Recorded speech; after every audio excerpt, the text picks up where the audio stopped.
Unit cell भी हम लोग डिस्कस कर लिए थे, कितने कितने इफेक्टिव नंबर ऑफ एटम्स या कंस्टिट्यूएंट पार्टिकल्स होंगे किसी यूनिट सेल में। तो सिंपल क्यूबिक में हम लोग डिस्कस कर लिए थे कितने, एक एटम्स टोटल, यानी इफेक्टिव नंबर ऑफ एटम्स एक एटम्स, क्योंकि ओनली कॉर्नर्स पे होते हैं। और बीसीसी में दो एटम, एक बॉडी सेंटर पे कंप्लीट होता है और 8 कॉर्नर्स पे यानी 1/8 यानी एक, तो टोटल 2। और एफसीसी में टोटल 4, 3 फेस सेंटर पे, ठीक है, और एक कॉर्नर्स पे, इसलिए total effective number of atoms मैं लिखा चुका हूं, ठीक है। तो total number of effective number of atoms in FCC 4 हो जाएंगे, सिंपल क्यूबिक में 1 होगा, बॉडी सेंटर्ड में कितने, 2। चलो, तो पैकिंग फ्रैक्शन भी हम लोग डिस्कस कर लिए थे कि पैकिंग फ्रैक्शन क्या होगा। तो 2D में हम लोग एरिया के रिस्पेक्ट में डिस्कस किए थे, ठीक है, यानी टोटल नंबर ऑफ एटम्स का एरिया कितना है by total area of unit cell. तो उसमें हम लोग 5 टाइप्स का डिस्कस किए थे। 2D के लिए unit cell, square unit cell, hexagonal, rectangular, parallelogram unit cell और रोम्बिक, ठीक है। और इसके लिए कंडीशन भी जो हम लोग देखे थे कि इसके लिए क्या होनी चाहिए, एंगल या जहाँ प्रिमिटिव जो यानी साइड लेंथ क्या होनी चाहिए। 3D के लिए भी हम लोग देखे थे टोटल ब्रेविस लैटिस कितना, 7, और वो टीटी मजिस्ट्रेट चोर यानी टीटीएम चोर के अकॉर्डिंग हम लोग उसको किसमें कितने होंगे, तो 14 ब्रेविस लैटिस होता है किसमें, 3D यूनिट सेल में, और वो मैं बताया था कि किसमें कितने होंगे, ठीक है। अब इन सब में एक एचसीपी रह गया। अब पैकिंग फ्रैक्शन हम लोग डिस्कस कर लिए 3D में वॉल्यूम के टर्म में किए थे, ठीक है, ठीक है। तो वॉल्यूम के टर्म में हम लोग पैकिंग फ्रैक्शन डिफाइन किए थे कि किसी एक यूनिट सेल में इफेक्टिव नंबर ऑफ एटम्स कितने होंगे, और अगर ऑल एटम्स आइडेंटिकल हैं तो क्या करते थे हम लोग कि एक एटम का volume into number of atoms upon volume of unit cell यानी टोटल वॉल्यूम, इससे डिवाइड करके हम लोग निकाल दिया इसका में। तो ये पैकिंग फ्रैक्शन आया था। पैकिंग इफिशिएंसी 100% मल्टीप्लाई कर तो पैकिंग इफिशिएंसी आ जाएगा। अब इस पे एक बेस्ट क्वेश्चन भी हम लोग सॉल्व किए थे, ठीक है, यानी हम लोग लिए थे A B C and D 4 atoms लिए थे। ए एटम्स को कहां पे रखे थे, ऑल कॉर्नर्स पे। बी एटम को कहां पे प्लेस किए थे, फेस सेंटर पे, और सी को एज सेंटर पे, और डी को बॉडी सेंटर पे, ठीक है। तो इससे मॉलिक्यूलर फार्मूला हम लोग कैलकुलेट किए थे। अब इसी क्वेश्चन में एक मैं दूसरा दे रहा हूं लिखना, in previous question, in previous question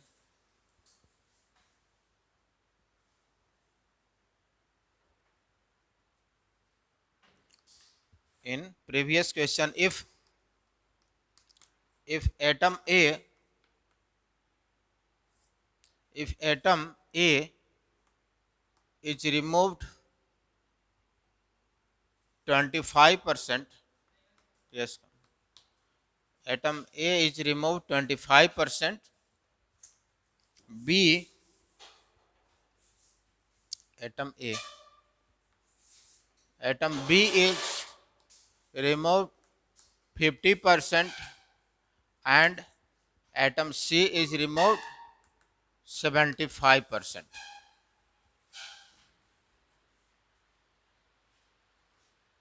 Atom A is removed 25% and B 50% and C 25% from the different lattices.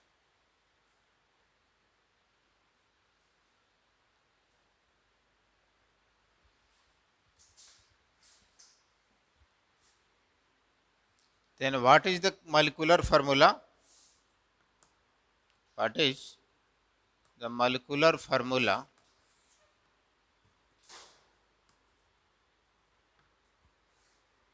of solid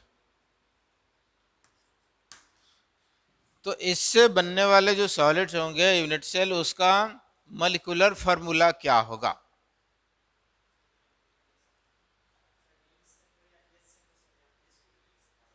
क्या हुआ?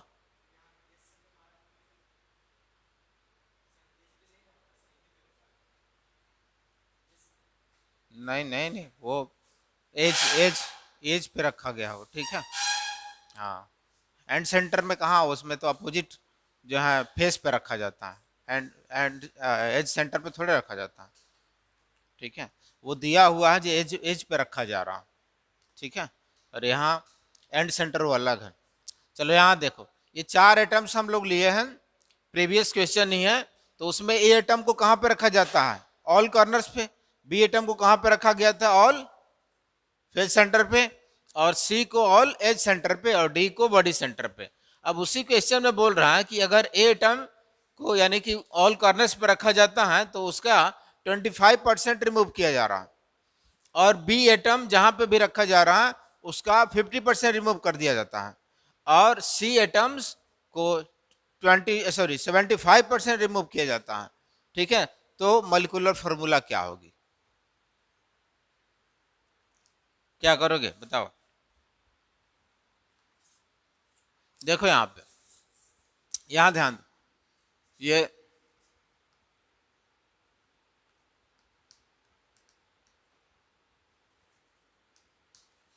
लैटिस पॉइंट या लैटिस साइड्स क्या है?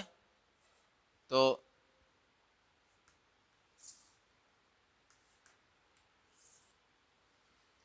मैं ले लिया यहाँ पे, मैं यहीं पे लिख रहा हूँ कॉर्नर्स, और यहाँ पे क्या है? फेस सेंटर्ड, शॉर्ट में लिख दे रहा हूँ। और यहाँ पे ये कौन सा है? Edge centre, edge centre. और एक कौन सा है? बॉडी सेंटर, ठीक है। तो कॉर्नर्स पे किसको रखा जा रहा है? ए एटम को रखा जा रहा है ना। और फेस पे किसको? बी पे एटम को, और एज सेंटर पे सी को, और बॉडी सेंटर पे डी को। तो अब यहाँ पे देखा जाए तो कॉर्नर्स पे ऑल एटम ए को रखा जा रहा है, तो इसमें से इसका कितना परसेंट रिमूव किया जाता है? 25%। तो टोटल यानी कि नंबर ऑफ एटम्स कितने होते हैं कॉर्नर्स पे? 8 रहते हैं, ठीक है। और उसका यानी 8 का 25% निकाल लो, कितना आ जाएगा? 2 एटम्स माइनस कर देंगे, यानी टोटल एटम का कितना? 25% रिमूव किया, यानी 2 एटम्स हो गया। और फेज सेंटर जो है इसमें बी, यानी ए इक्वल्स टू, और यहाँ पे बी, बी के लिए कितना होता है? टोटल 6 होता है, ठीक है। और 6 में से कितना परसेंट रिमूव किया जा रहा है? 50%। इसका मीनिंग कि टोटल 6 होता है, ठीक है। 6 का 50% का मीनिंग कितना हो गया? 1/2, यानी कितना? 3 एटम को रिमूव कर दिया जाएगा। तो यहाँ पे कितना बच गया? 6 एटम इफेक्टिव, और यहाँ पे इफेक्टिव कितना? 3 एटम। और इसमें कितना किया जा रहा है? सी के लिए 75%। तो एज सेंटर होता कितना है? 12 होता है, और 75% इसका रिमूव किया जा रहा है। तो 75% का मीनिंग कितना हो गया? 1/3/4, ठीक है। तो 3/4, 3/4 का मीनिंग कितना हो गया ये? यानी कि 9। तो 9 रिमूव कर दिया जा रहा है, तो बचा कितना? 3, यही बचेगा ना। टोटल 12 है, उसमें से 9 रिमूव हो जा रहा है, तो बचा कितना? 3। और ये इसमें से तो कुछ नहीं है, 1 - 0 यानी कि कितना? 1 ही रहेगा, उसमें से कोई रिमूव नहीं किया जा रहा। तो अब ये आ गया 6 एटम्स, 3 एटम्स, 3 एटम्स, यहाँ पे 1 एटम्स। अब देखना है कि कंट्रीब्यूशन कितना होता है। तो कॉर्नर्स पे कंट्रीब्यूशन कितना होता है? 1/8। तो 6 का कंट्रीब्यूशन हम लोग निकाल ले, कितना मिल जाएगा? 3/4। यहाँ पे इसका कंट्रीब्यूशन कितना होता है? हाफ। तो ये कितना हो गया? 3/2। और इसका कंट्रीब्यूशन कितना होता है? 1/4। तो ये कितना हो गया 3/4 हो गया, और ये वही रहेगा 1 ही होता। अब ये आ गया मुझे इतना, तो ए कितना हो गया 3/4, बी का कितना 3/2, सी का 3/4 और डी का 1। अब इसका ये आ गया मॉलिक्यूलर फार्मूला, लेकिन अब हम लोग को निकाल लेना है क्या इंटीग्रल फॉर्म में, इसका एलसीएम वगैरह लेकर के।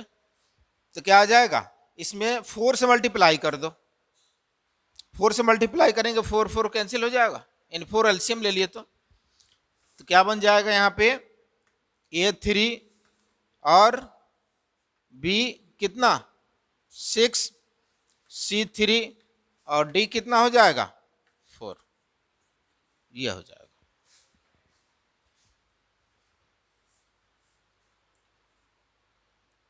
चलो नोट कर लो।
हो गया।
सपोज कि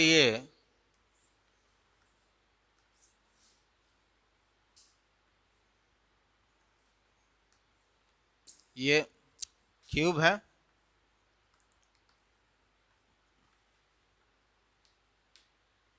ठीक है, और इसी में अगर ये बोल दिया कोई भी मैं एक फेस ले लिया, सपोज कि ये फेस मैं ले लिया, ठीक है, तो इसके फेस सेंटर पे भी होंगे, ठीक है। सपोज कि ये मान लिया जैसे दिया हुआ है प्रीवियस क्वेश्चन में ही कि ए एटम को ऑल कॉर्नर्स पे रखा जा रहा, बी एटम को कहाँ पे रखा जा रहा है, ये फेस सेंटर पे, और सी एटम को कहाँ पर रखा जा रहा है, ये एज सेंटर पे सी एटम को रखा जा रहा है, और ये डी को कहाँ पे, बॉडी सेंटर पे।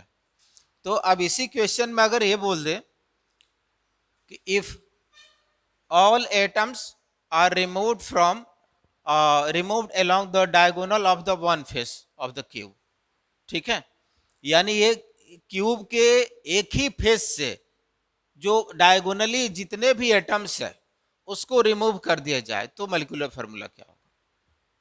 डायगोनली रिमूव कर रहा है, डायगोनली जितने भी एटम्स है सबको, तो या तो मैं ये ले लूँ, फेस डायगोनल बोल रहा है ना, तो या तो ये ले लो या ये ले लो, या कोई भी एक फेस उठा लो और उसका डायगोनल मैं देख लूं कितने एटम्स आ रहे हैं, उन सबको रिमूव कर रहा हूं, ठीक है। तो मॉलिक्यूलर फार्मूला क्या होगा, इसमें लिख लेना, if all atoms are removed from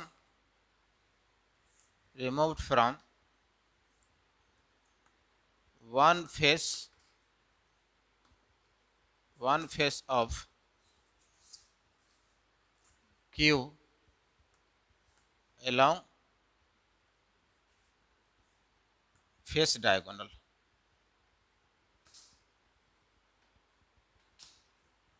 तो इसका मॉलिक्यूलर फार्मूला क्या होगा।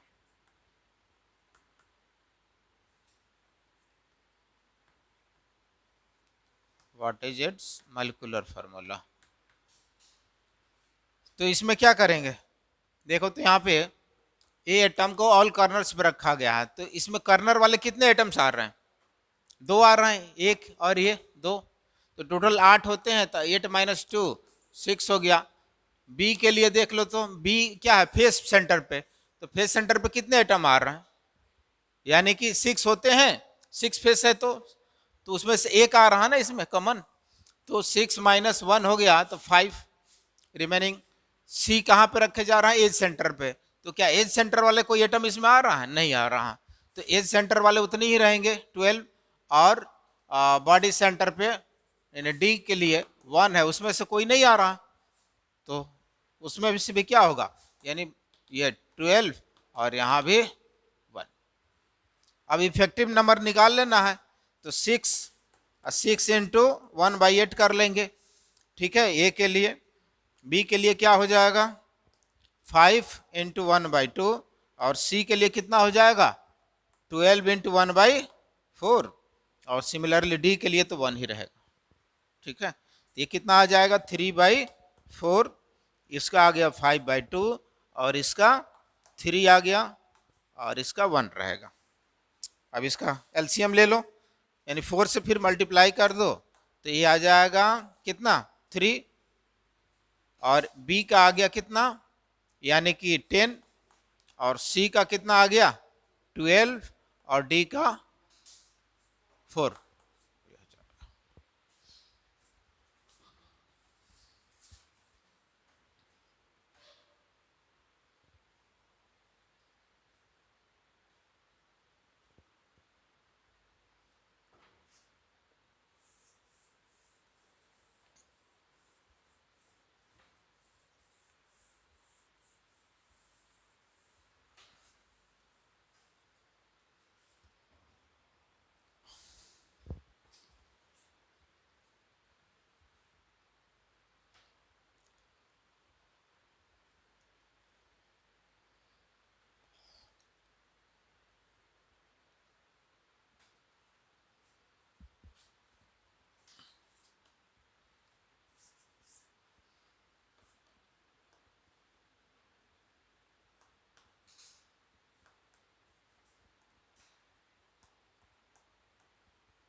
नेक्स्ट पॉइंट है density of unit cell.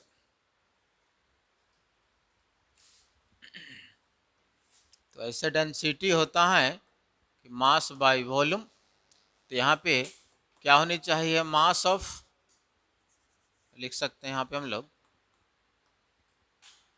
Mass of all atoms in unit cell upon volume of unit cell. यह हो जाएगा। अगर यूनिट सेल का मुझे डेंसिटी पता करनी है तो उस यूनिट सेल में टोटल एटम्स का मास अपन यूनिट सेल का टोटल वॉल्यूम चाहिए, तो मुझे डेंसिटी मिल जाएगी यूनिट सेल का। तो अगर यहाँ पे n एटम्स हो तो इसके लिए हम लोग लिख सकते हैं n into mass of one atom upon volume of unit cell. तो ये मुझे मिल जाएगा डेंसिटी। अब n क्या है, यहाँ पे n इसको ना लिख करके z यहाँ पे लिखा जाता है, ठीक है। Number of atoms, number of effective atoms, ठीक है।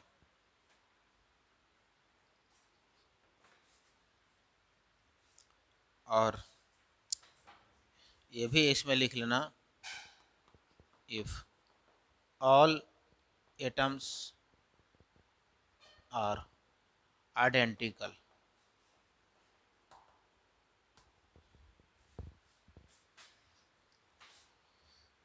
चलो इधर हो गया, इधर हो गया ना।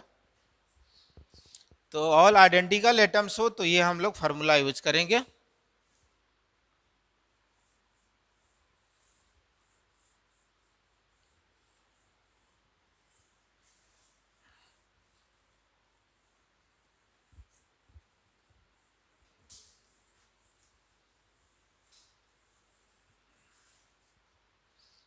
तो इसके लिए हम लोग फार्मूला ड्राइव कर लेंगे, डी डेंसिटी इक्वल्स टू, यानी जेड, जेड है यहाँ पे टोटल नंबर ऑफ एटम्स या इफेक्टिव एटम्स, ठीक है। तो मास of one atom, one atom का मास सपोज कि मैं कितना मान लिया, m,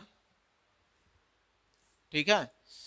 तो m बाई यहाँ पे, चलो यहाँ पे अभी हम लोग देखते हैं, लिख लो पहले,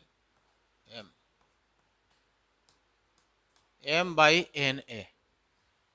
एक एटम का मास कितना होगा, m बाई एन ए होगा, क्योंकि अगर जैसे मोलर मास यहाँ पे हम लोग m ले रहे हैं तो m क्या होता है, मोलर मास होता है कैपिटल M, या मॉलिक्यूलर मास, ठीक है। तो इसमें कितने पार्टिकल्स होते हैं, Na पार्टिकल्स।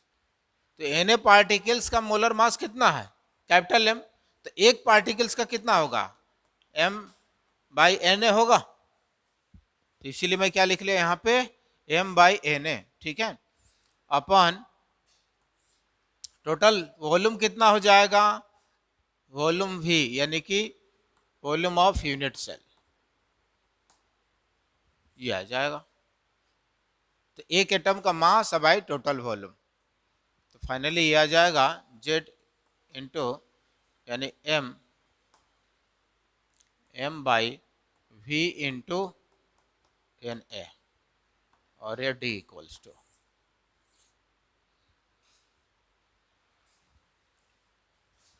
अब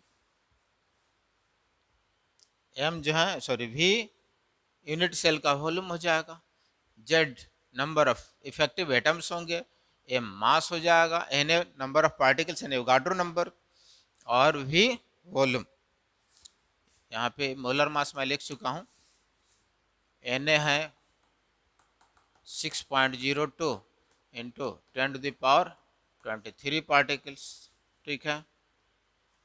और V है यहाँ पे यूनिट सेल अगर क्यूबिक है तो क्या हो जाएगा, AQ,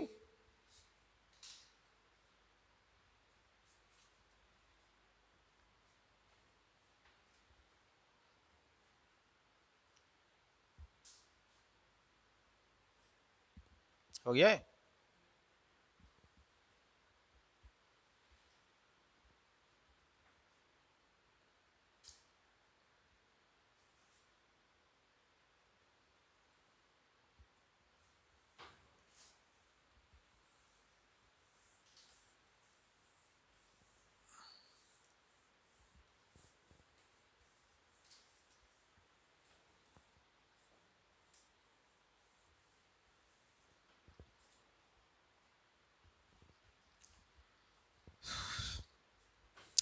तो अब ये डिफरेंट यूनिट सेल में है, डेंसिटी भी क्या हो गई, डिफरेंट डिफरेंट।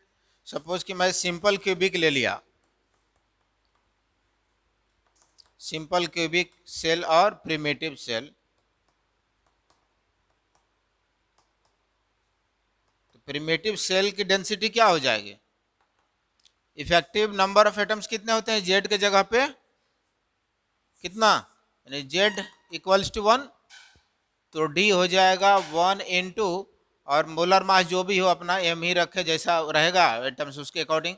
अब भाई ये क्या हो जाएगा, volume A cube into N A, ये हो जाएगा सिंपल क्यूबिक के लिए, यानी वॉल्यूम ए क्यू, ये जो भी एटम्स रहेंगे उसका एटॉमिक मास, और अपन एन ए, तो ये भी एन ए भी कांस्टेंट है, ये वो गाटोज नंबर के इक्वल।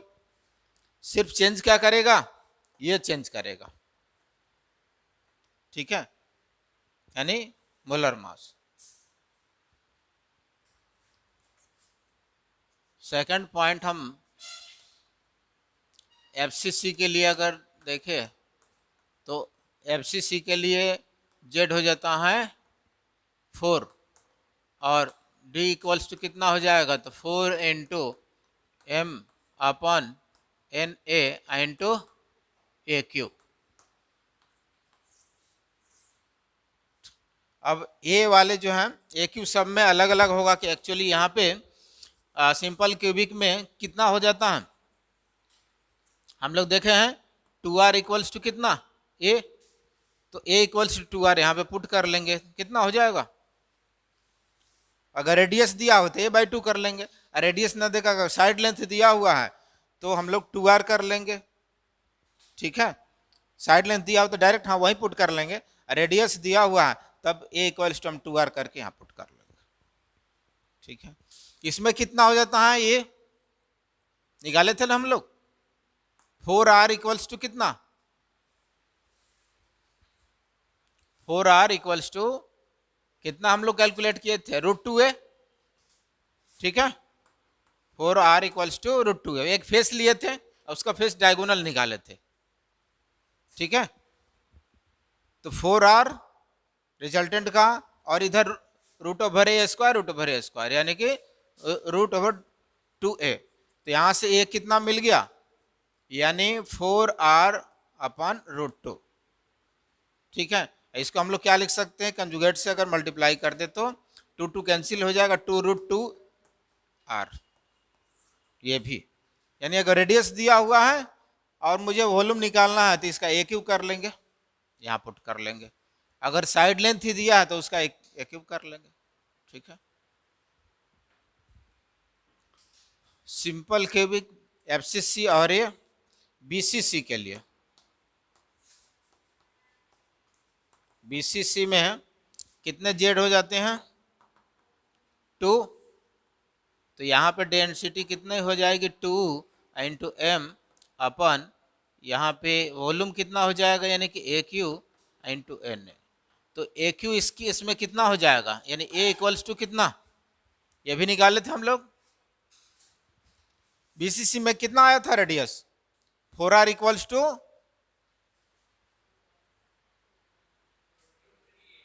√3a, ठीक है, यही आया था ना, तो यहां से हम लोग ए निकाल सकते हैं फिर, यानी 4r इक्वल्स टू √3a, ठीक है। तो ये मुझे अगर पता करना है तो 4/√3 इंटू r, 4r, ठीक है, ये पुट कर लेंगे, इसको भी यहाँ पे हम लोग यूज कर लेंगे, तो जैसा सिचुएशन रहेगा उसके अकॉर्डिंग हम लोग पुट कर लेंगे। अगर ये डायरेक्ट मुझे साइड लेंथ दिया हुआ है तो उसका क्यूब कर लेंगे, तो मुझे वॉल्यूम यूनिट सेल का पता चल जाएगा। लेकिन अगर ए नहीं दिया हुआ है, रेडियस दिया हुआ है, तो क्या कर लेंगे, 4/√3 इंटू आर करना पड़ेगा, तो पुट करना, यानी जैसा देखना इंफॉर्मेशन कैसा दिया हुआ है क्वेश्चन में उसके अकॉर्डिंग पुट कर लेना।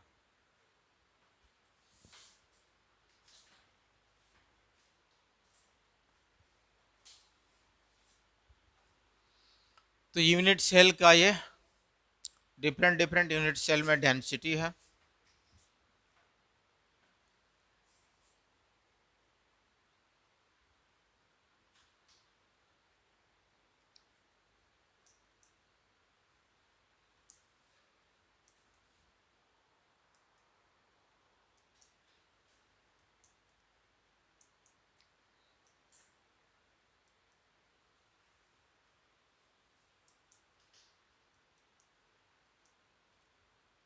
हो गया।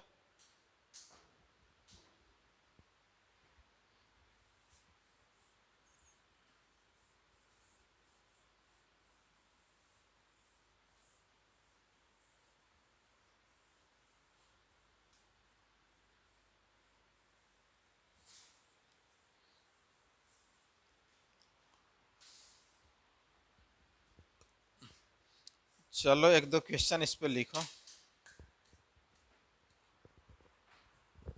इस पे बेस्ट क्वेश्चन एक दो।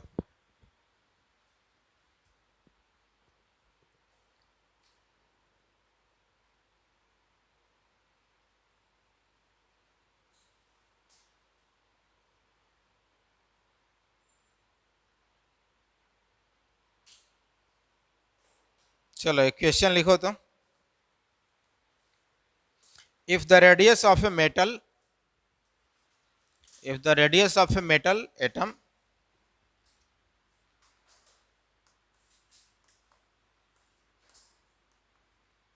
if the radius of a metal atom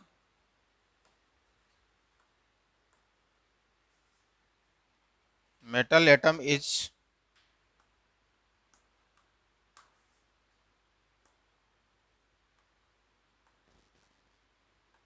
2 angstrom and its crystal structure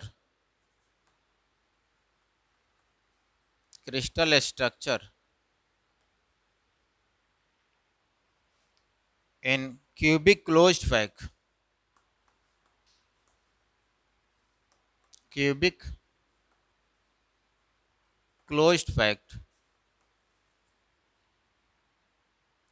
यानी FCC lattices.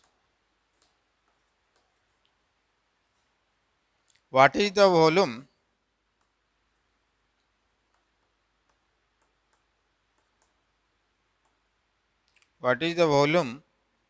of 1 unit cell? 1 unit cell, ठीक है।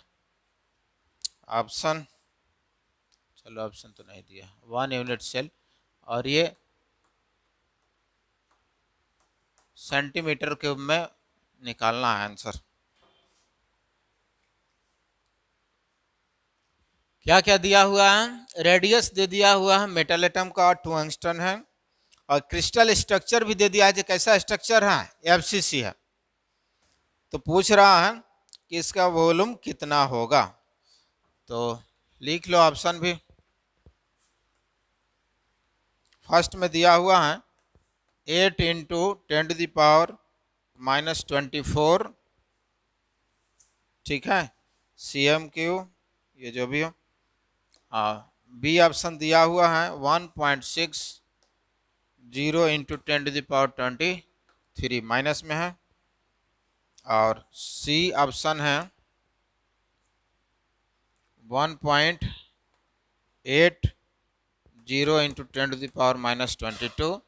ऑप्शन डी है 2.26 इंटू 10⁻23, ठीक है। तो यही ऑप्शन 4 ऑप्शन दिया हुआ है, कौन सा करेक्ट होगा?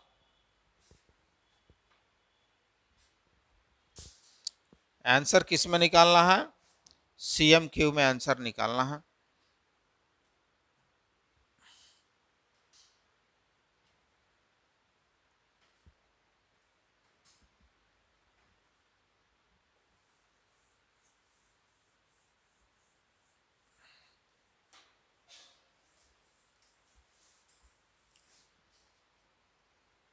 वन एंगस्ट्रॉम में कितने मीटर होता है, कितने सेंटीमीटर? 1 एंगस्ट्रॉम का मीनिंग कि वो 10⁻⁻8 सेंटीमीटर। अब मीटर कितना हो जाता है? 10⁻⁻10 मीटर। चलो अब सब चीज दिया हुआ है, पुट करो। वॉल्यूम निकालना है, तो क्या करोगे? वॉल्यूम निकालना है तो यहाँ पे रेडियस मुझे दिया हुआ है और FCC स्ट्रक्चर है, तो FCC स्ट्रक्चर में कितना होता है रेडियस, 4r इक्वल्स टू, अभी हम लोग देखे थे 2√2, sorry 4r equals to √2a, यही होता है ना। ठीक है, अब रेडियस दिया हुआ है तो ए मुझे पता हो जाएगा, ए का क्यूब कर लेंगे तो वॉल्यूम निकल गया मुझे। और एफसीसी स्ट्रक्चर के लिए यहाँ पे वी हो जाएगा ए क्यूब। ठीक है, तो मुझे ए कितना मिल गया, 4r/√2, या इसको 4√2 इंटू आर ये लिख सकते हैं, सॉरी 2√2r, इसको कंजुगेट से मल्टीप्लाई कर लो तो ठीक है 2√2r हो जाएगा।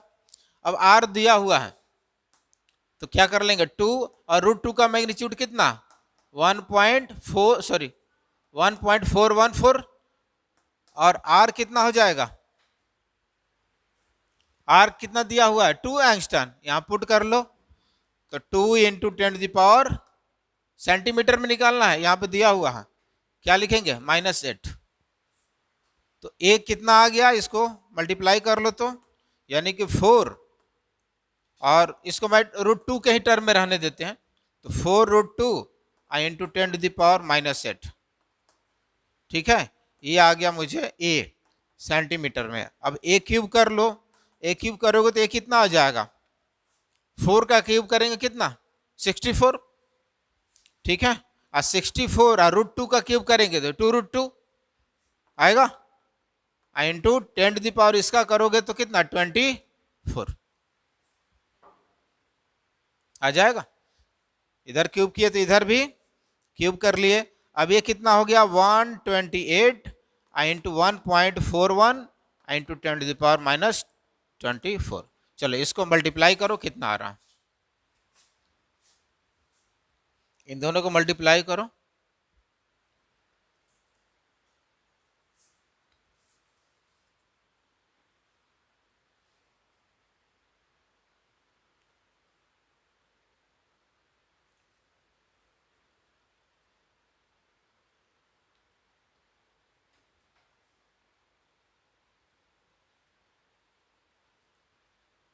कितना आया,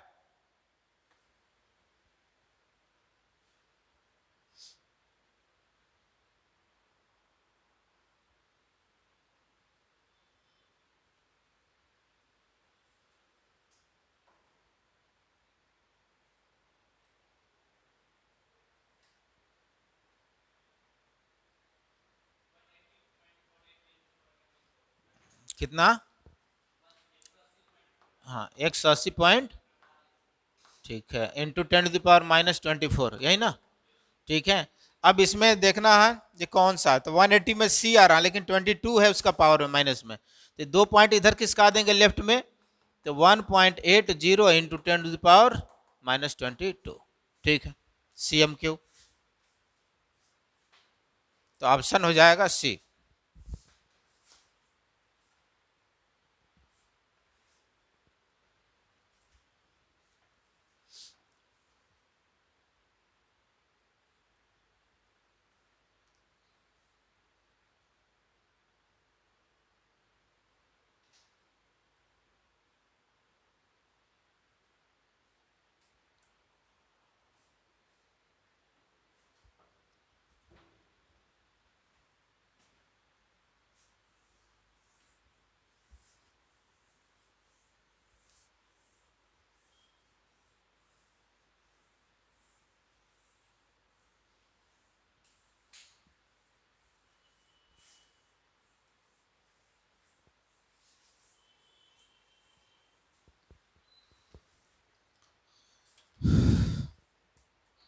चलो एक नेक्स्ट किस पर लिखो question,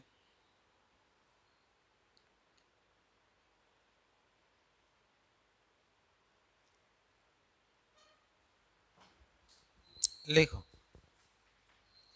in the orthorhombic lattice, next example है,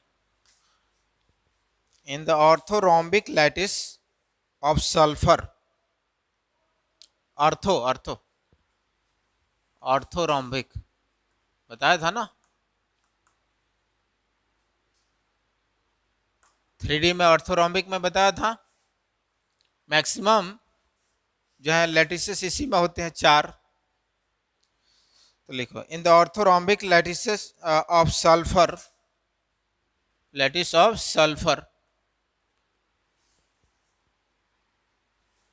इसमें दिया हुआ है ए इक्वल्स टू यानी side length 10.46 angstrom, b equals to 12.87 angstrom और सी इक्वल्स टू दिया हुआ है 24.49 angstrom. This unit cell contents, यानी ये ए बी सी तीनों साइड लेंथ दिया हुआ, ठीक है, लिखना this unit cell contents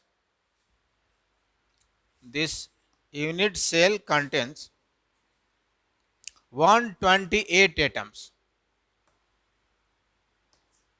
128 atoms of sulfur. This unit cell contains 128 atoms of sulfur.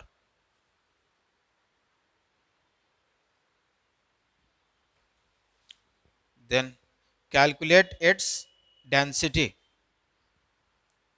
Calculate its density. If atomic mass यहाँ पे दिया हुआ, ये भी दे दिया हुआ कि atomic mass of sulfur ये 32 ग्राम पर मोल, ये भी इंफॉर्मेशन हिंट्स में दे दिया है, ठीक है, कि सल्फर का एटॉमिक मास कितना, तो 32 ग्राम पर मोल।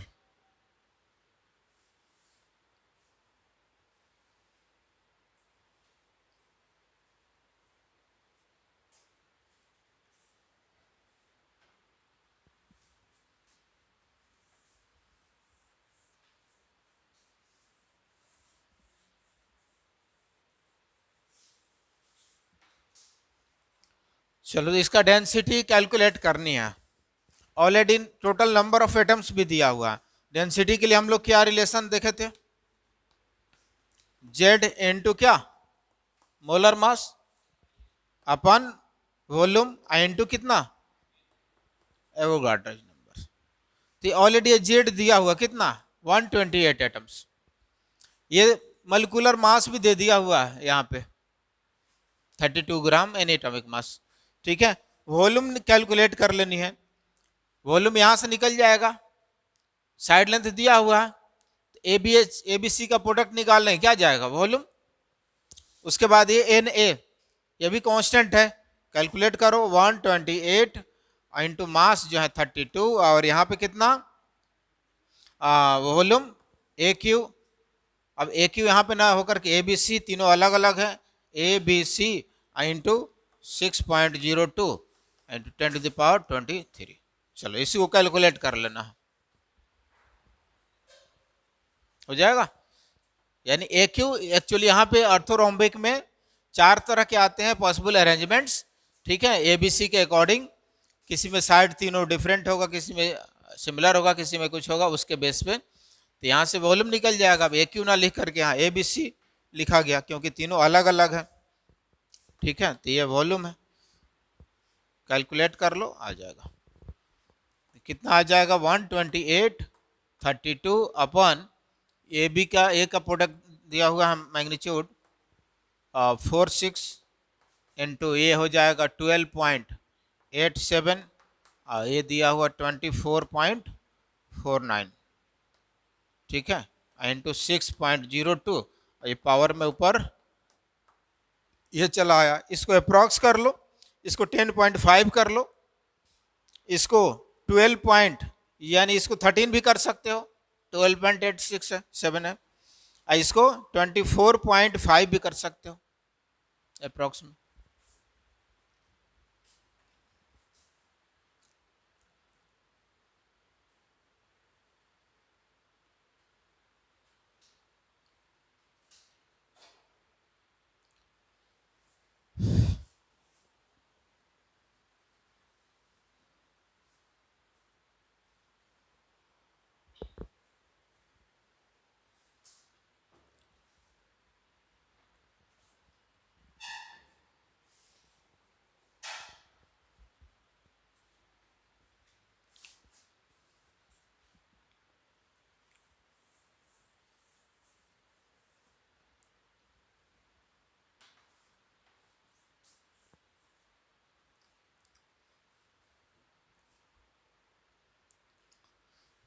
आया?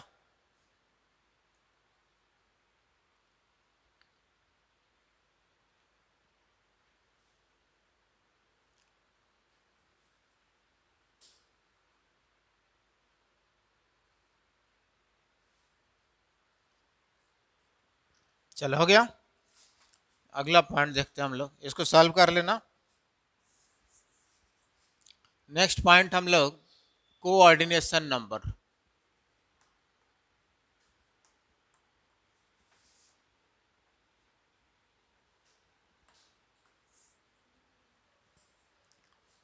कोऑर्डिनेशन नंबर, चलो लिखो।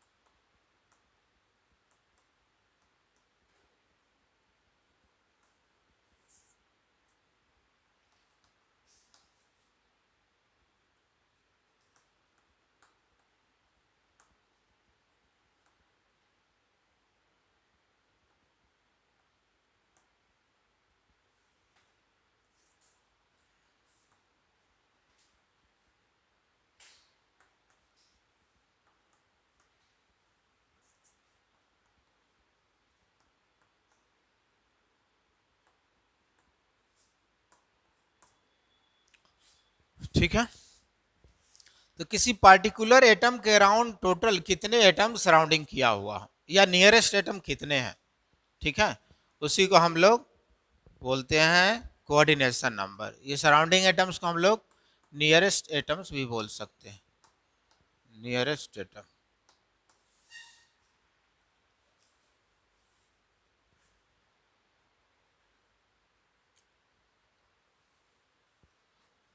और इस पर चल के आगे एक जो है कोऑर्डिनेशन कंपाउंड चैप्टर है, यहाँ तक एक पॉइंट आया है, इस पर एक चैप्टर है इनऑर्गेनिक में।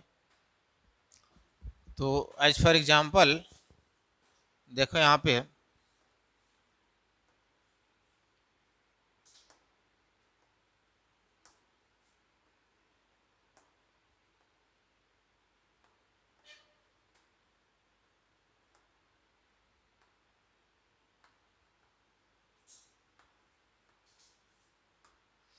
देखो इस तरह से मैं एक अरेंजमेंट लिया हूँ, इस तरह से पहले भी हम लोग देख चुके हैं। तो अगर मैं इस एटम की बात करूं, यहां ध्यान दो, तो ये एटम अदर कितने एटम के टच में है, कितना, 4 है, 1 2 3 4। इस एटम के टच में है डायरेक्टली, नहीं है ना। तो एक एटम के अराउंड अदर कितने एटम सराउंडिंग किया हुआ है, that will be coordination number of that atom. यानी उस पार्टिकुलर एटम के रिस्पेक्ट में बोलेंगे कि उसका कोऑर्डिनेशन नंबर कितनी है, जितने की वो टच किया हुआ है, सराउंडिंग किया हुआ। तो इस एटम का अगर मैं देखूं, इसका कोऑर्डिनेशन नंबर कितना हो जाएगा, 4 हो जाएगा। यानी इसको ये टच किया है, ये किया है, ये किया है और ये किया है, ये सभी नहीं किया है, ठीक है। अगर इसका हम कोऑर्डिनेशन नंबर की बात करें इस एटम का, तो ये इस एटम का कितने एटम टच किया हुआ, 1 2 3, यही है ना। तो एक एटम जो भी है पार्टिकुलर एटम के अराउंड यहाँ पे देखना होता है कि कितने एटम टच किया हो। तो इसका कोऑर्डिनेशन नंबर कितना हो गया, 1 2 3, ठीक है।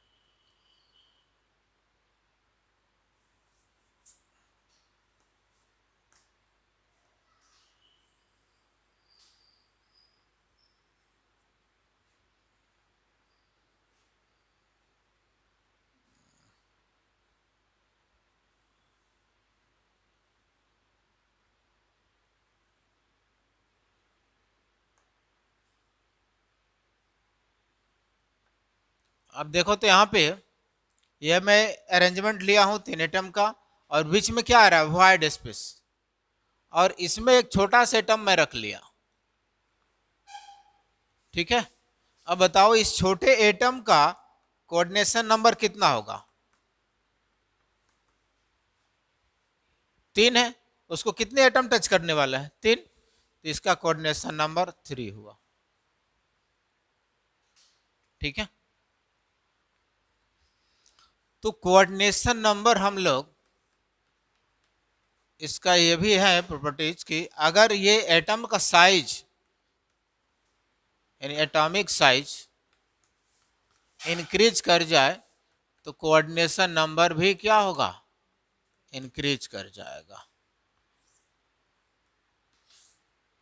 यानी छोटा एटम था तो 3 अदर एटम इसको सराउंड किया हुआ है, अगर इस एटम का साइज बढ़ा दिया जाए तो और ज्यादा एटम्स इसको सराउंडिंग करेगा। तो ये इससे आता है कि कोऑर्डिनेशन नंबर एटॉमिक साइज का डायरेक्टली प्रोपोर्शनल होता है।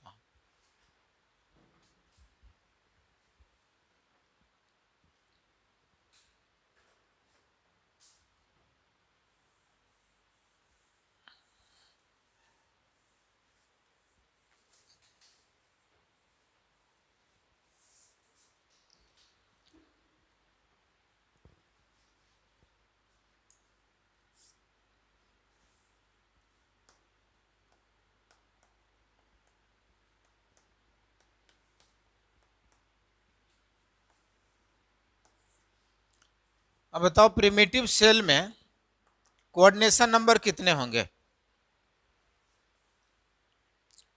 यानी सिंपल क्यूबिक में कोऑर्डिनेशन नंबर कितना होगा? कितना? 2?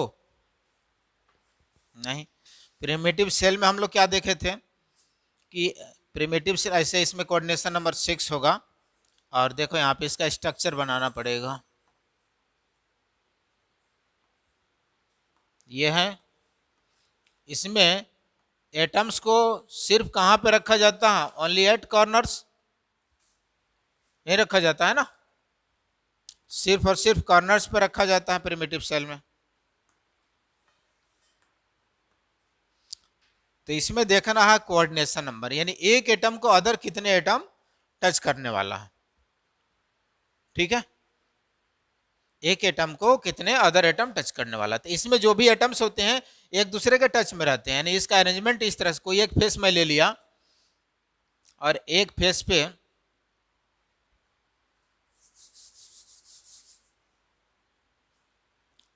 इस तरह का अरेंजमेंट होता है।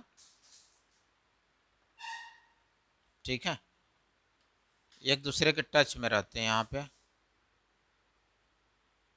तभी तो इसमें A इक्वल्स टू कितना होता है? 2R। ठीक है, तो अब देखो एक कॉर्नर में ले लिया, अब यहां से एक कॉर्नर उठाओ।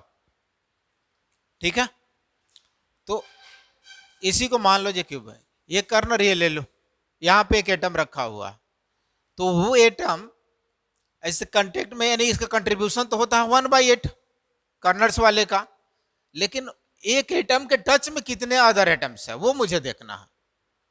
ठीक है, तो इसके एक ऊपर यूनिट सेल होगा।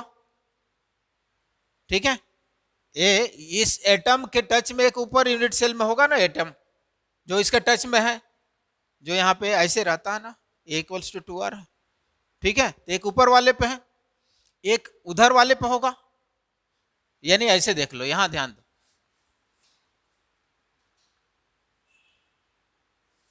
यही कर्नर है ना 3D में, ये कर्नर है, कर्नर पे एक एटम रखा गया। तो अगर ये Y माना, ये X माना, तो ये क्या Z, तो यहां पे एक एटम है। ठीक है, दिख रहा है ना, और ये एटम किसके टच में है? एक इधर वाले एटम के टच में है, इसका निगेटिव Y के भी एक इधर होगा तो इसके भी टच में रहेगा ना। ठीक है, अब ये Z वाले के टच में है तो निगेटिव Z वाले के भी तो एक टच में रहेगा, X वाले के इधर टच में है तो फिर निगेटिव X वाले के भी तो टच में रहेगा। तो टोटल इसको सराउंडिंग करने वाले कितने एटम्स हुआ? 6 हुआ ना, 1 2 3 4 5 6। ठीक है, यानी ये कॉर्नर है, तो अगर ये एक्स एक्सिस है तो क्या निगेटिव एक्स होगा, तो इसके अगर टच में है तो एक इधर भी तो है, और ये वाई पे है तो y के अगर टच में है पॉजिटिव वाले तो निगेटिव y के भी तो टच में है।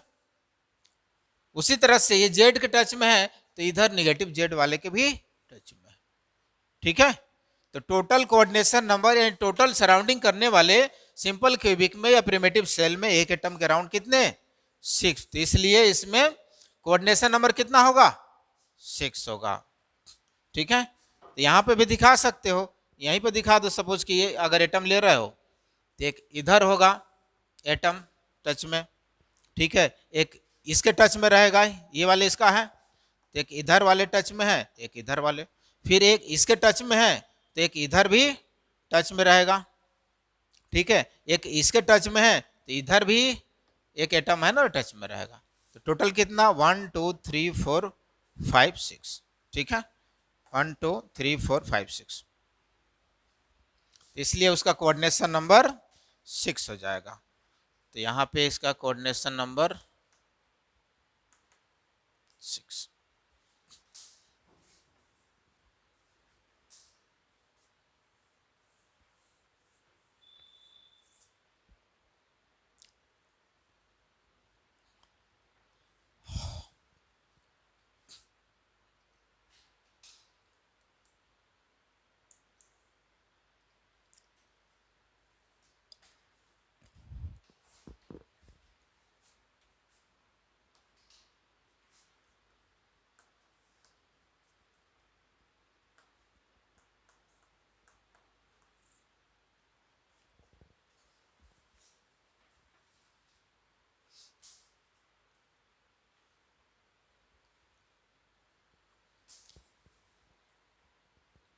चलो अब बीसीसी में देख लो, बीसीसी में कोऑर्डिनेशन नंबर कितने होंगे।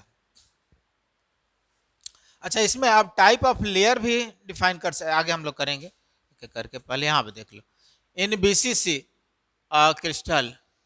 तो बीसीसी क्रिस्टल में कोऑर्डिनेशन नंबर कितनी होगी। ठीक है, तो इसका स्ट्रक्चर बनाओ, ये मैं ले लिया इसका, देखो यहाँ पे। तो बीसीसी में क्या होता है, एक एटम कंप्लीट जो है बॉडी सेंटर पे होते हैं और अदर एटम्स यहाँ पे कॉर्नर्स पे होते हैं। ठीक है, यही होता है, एक पूरे बॉडी सेंटर पे होता है और ये सारे कॉर्नर पे। तो इस तरह का, अब देखो यहाँ पे तो टोटल एटम्स इसमें कंट्रीब्यूशन होता है 2, लेकिन मुझे कोऑर्डिनेशन नंबर देखना है, तो इनको मैं सेपरेट करके दिखा रहा हूँ। एक फेस ये ऊपर वाला बटन टॉप वाला हो गया, एक फेस ये कौन सा हो गया बटम वाला। यानी ये फेस अगर मैं ले लूं, ये कौन सा बटम वाला, ये टॉप वाला, ये जो है इसे टॉप वाला, ये राइट वाला हो गया, ये लेफ्ट वाला हो गया, एक जो है पीछे वो दिख नहीं रहा। ठीक है, तो मैं 2 फेस ले लिया। यानी इसका अरेंजमेंट कैसे किया गया है, सपोज कि ऐसे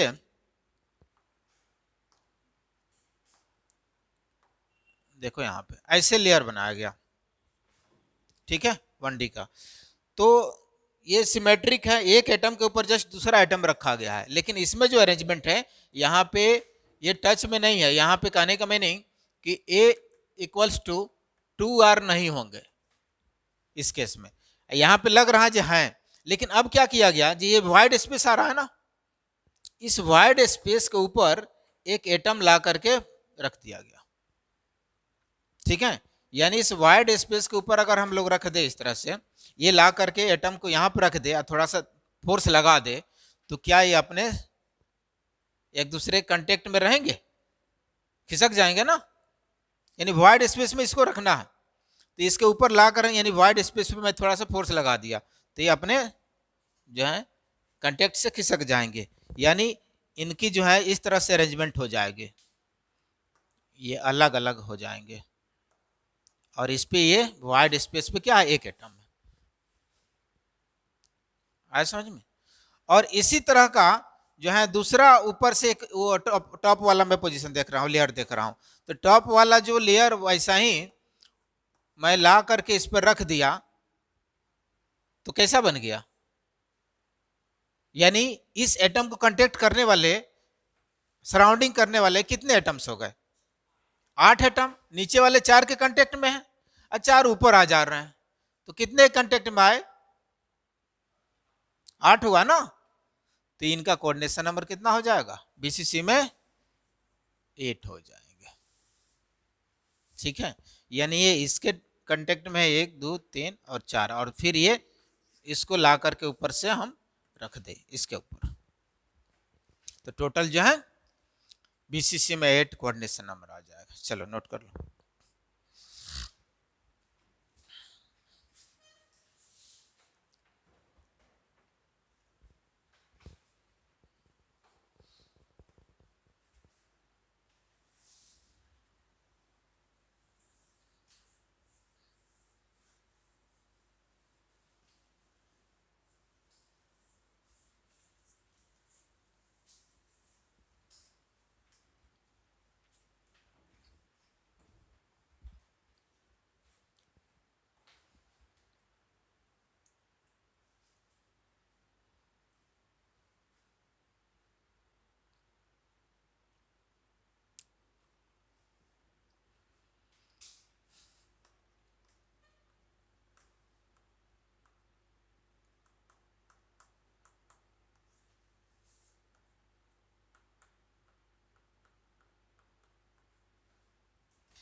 इन एफसीसी और सीसीपी, एफसीसी को सीसीपी भी बोला जाता है, यह होता है फेस सेंटर्ड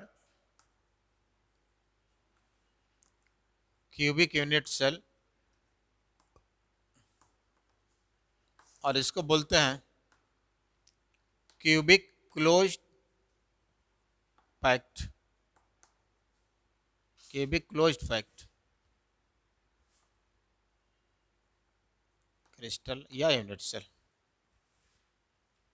दोनों सेम ही होता है, एफसीसी बोल रहे या सीसीपी। क्योंकि हम लोग पहले भी देख चुके हैं, इसको प्रूफ भी कर चुके हैं कि मैक्सिमम एफिशिएंसी, पैकिंग एफिशिएंसी किसकी होती है? एफसीसी का। 4 एटम्स भी होते हैं और इसमें 74% इसकी एफिशिएंसी होती है। तो सबसे बेस्ट तरीका है, यानी सॉलिड पार्ट या कहने का मीनिंग पैकिंग करने का तरीका, जो अगर स्फेरिकल शेप का कोई जो भी सामान हो, तो पैकिंग करने का सबसे बेस्ट तरीका है जिसमें वाइड स्पेस कम होगा, वो है एफसीसी, जिसको हम लोग बोलते हैं क्यूबिक क्लोज्ड पैक, जितना ज्यादा क्लोज्ड पैक हो सके। ठीक है, इसीलिए इसका नाम पड़ा सीसीपी। ठीक है, चलो, तो एफसीसी में मुझे देखना है कोऑर्डिनेशन नंबर कितने होंगे। तो इसके लिए एफसीसी में स्ट्रक्चर हम लोग ड्रा करें पहले एफसीसी का। तो एफसीसी के लिए एटम्स को कहाँ कहाँ पे रखे जाते हैं?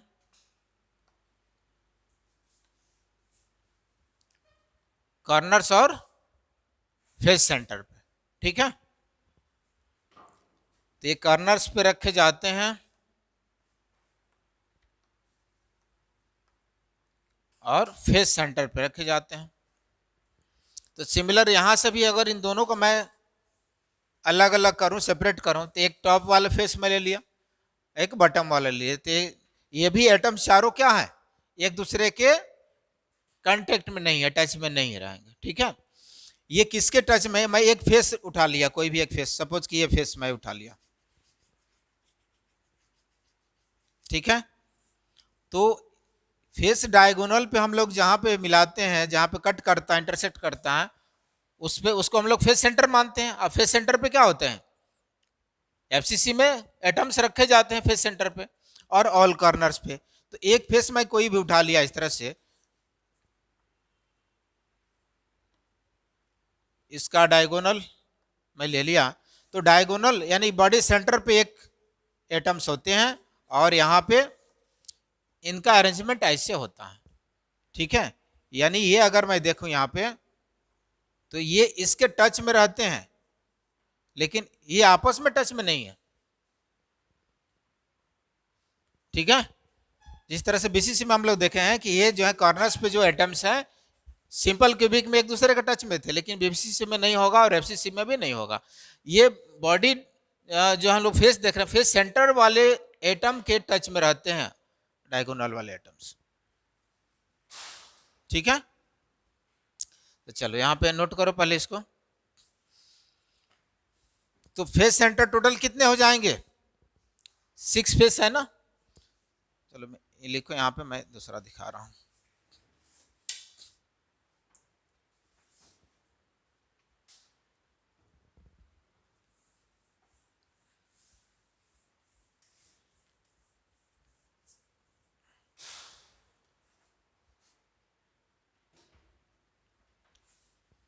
इसी में मैं दिखा दूं, इधर दिखा दे रहा हूँ, थोड़ा सा बड़ा बनाना पड़ेगा।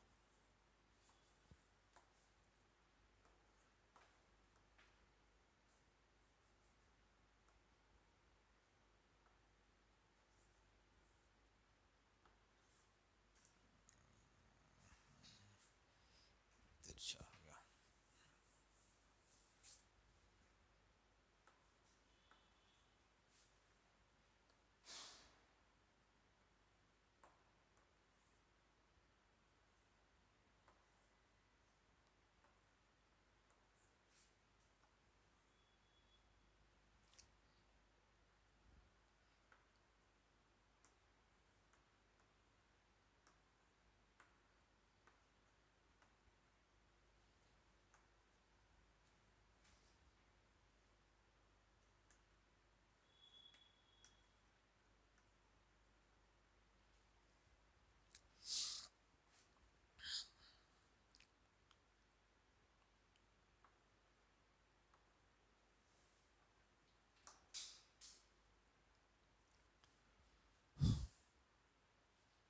ठीक है, अब देखो एक मैं इधर वाले ले लिया, इधर इसका फेस सेंटर, इसका फेस सेंटर पे यहाँ पे एटम है। ठीक है, उसके बाद ये एक हो जाएगा कौन सा, एक फ्रंट वाले का किधर, इस बीच में ही रहेगा, बॉडी सेंटर पे तो होगा नहीं। ठीक है, कहाँ पे रहेगा, यानी हर एक फेस सेंटर पे है। तो इस तरह से अगर हम लोग देखें इसमें, तो एटम्स को फ्रंट और बैक वाले का कहाँ पे हम रख सकते हैं,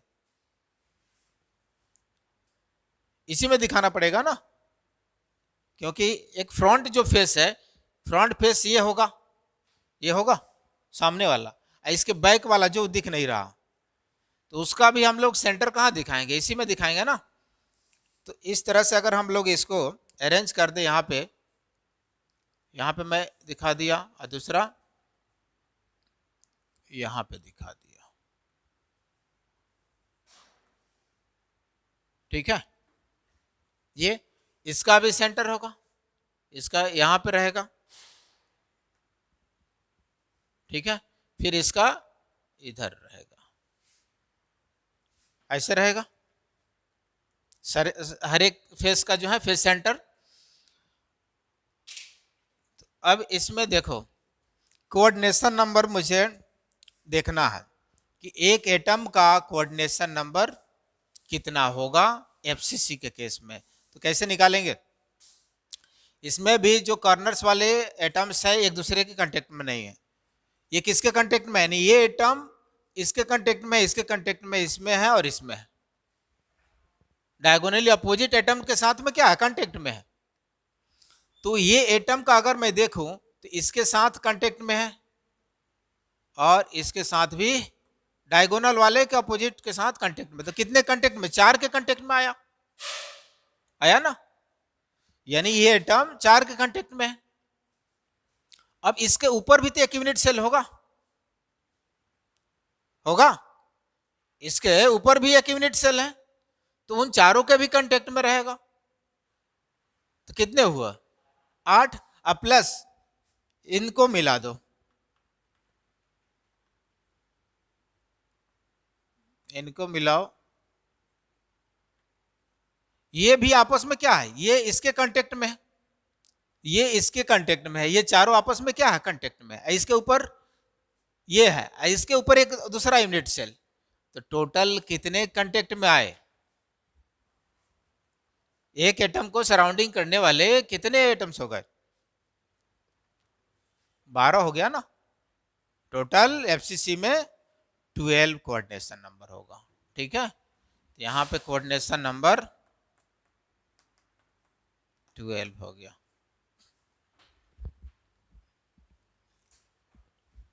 ठीक है, ये आइटम जस्ट इसमें भी तो वॉइड आएगा ना, जैसे ये एक दूसरे के इस तरह से है अरेंजमेंट, तो यहाँ पे वॉइड आ रहा है ना, तो ये आइटम जस्ट इसके ऊपर आ जाए वॉइड पे, तो 4 इन सब के कांटेक्ट में है और फिर यहाँ पे 4 के कांटेक्ट में आ गया, इसका जस्ट इसी में आएगा इस तरह से, ठीक है। और फिर एक इसके ऊपर यूनिट सेल है, तो 4 उधर आ जाएंगे, तो टोटल कितना हो गया 12। चलो लिख लो, नोट कर लो। तो एफसीसी के केस में कोऑर्डिनेशन नंबर आगे 12।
हो गया।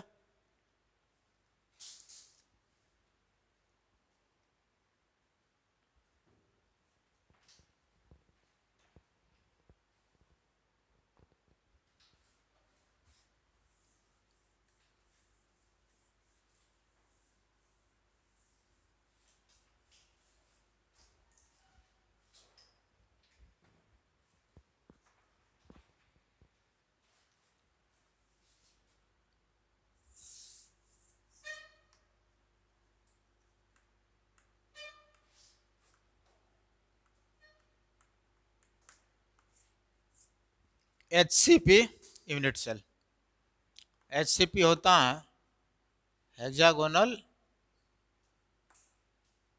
क्लोज्ड पैक्ट,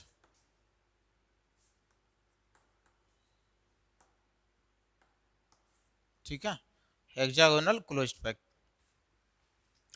इसमें यूनिट सेल, इस यूनिट सेल में कितने कोऑर्डिनेशन नंबर होगा, तो हेक्सागोनल का स्ट्रक्चर इस टाइप से आएगा कुछ,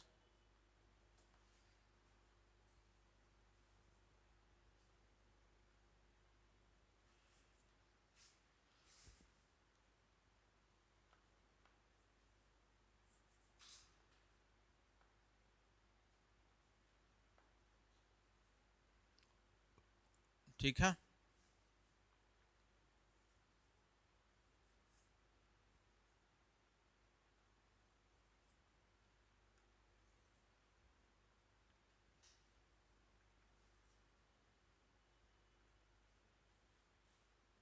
ये हो जाता है और इसका ये इससे पीछे रहता है, यहाँ पे ये आ जाता है इस पे, ठीक है। अब देखो हेक्सागोनल में ये सभी पॉइंट्स पे क्या रहेंगे, यानी कितने एटम्स रहेंगे इसमें, एक फेस पे 6 एटम्स, इधर भी बटम वाले पे भी 6 एटम्स होंगे, ठीक है, ये 6 एटम्स होंगे।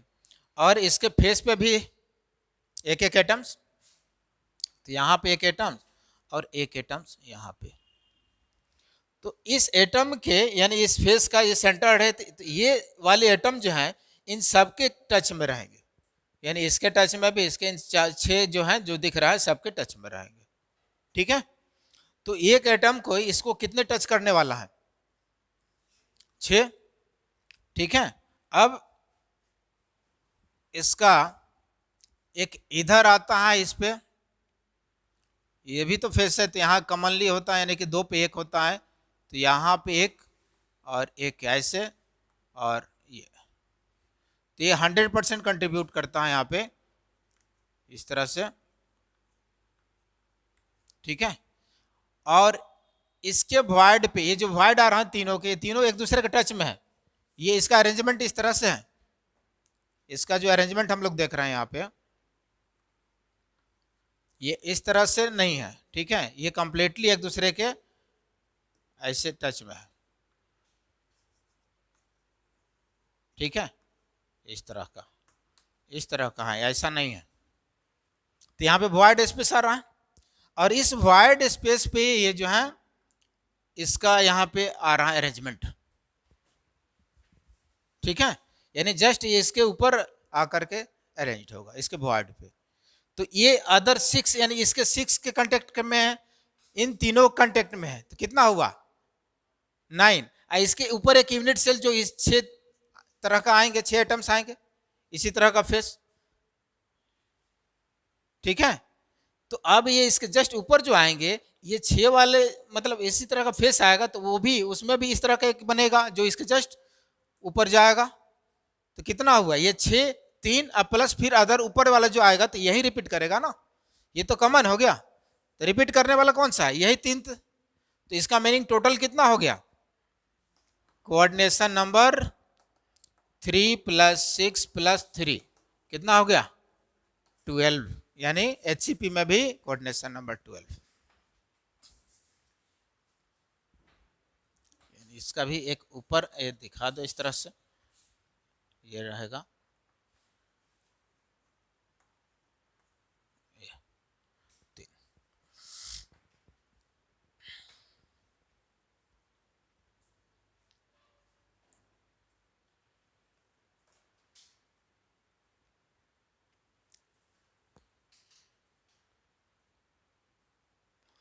तो HCP में भी कोऑर्डिनेशन नंबर 12, यानी FCC और HCP दोनों में कोऑर्डिनेशन नंबर 12 आ रहा।